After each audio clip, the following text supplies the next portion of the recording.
Who shall receive God's seal?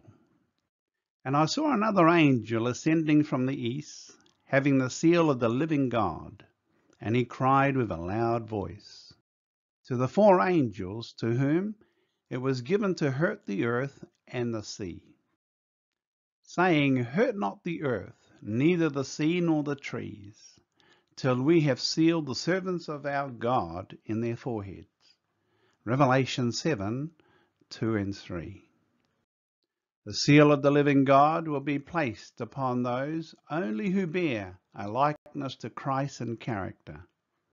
As wax takes the impression of the seal, so the soul is to take the impression of the Spirit of God and retain the image of Christ. It is obedience to the principles of the commandments of God that molds the character after the divine similitude. The seal of God's law is found in the fourth commandment. Remember the Sabbath day to keep it holy. 6 days shalt thou labour and do all thy work. But the seventh day is a Sabbath of the Lord thy God. In it thou shalt not do any work, thou, nor thy son, nor thy daughter, thy manservant, nor thy maidservant, nor thy cattle, nor thy stranger that is within thy gates.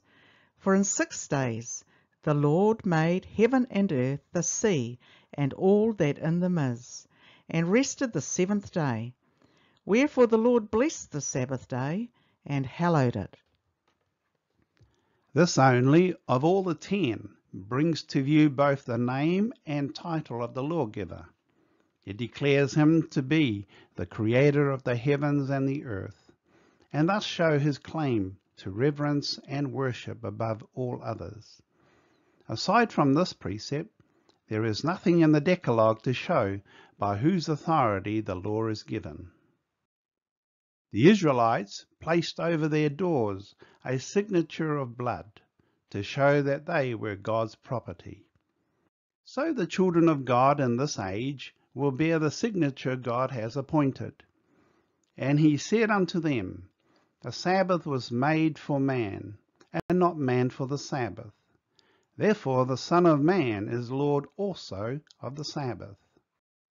The children of God will place themselves in harmony with God's holy law. A mark is placed upon every one of God's people, just as verily as a mark was placed over the doors of the Hebrew dwellings, to preserve the people from the general ruin. God declares, Moreover also I gave them my Sabbath, to be a sign between me and them, that they might know that I am the Lord that sanctifies them.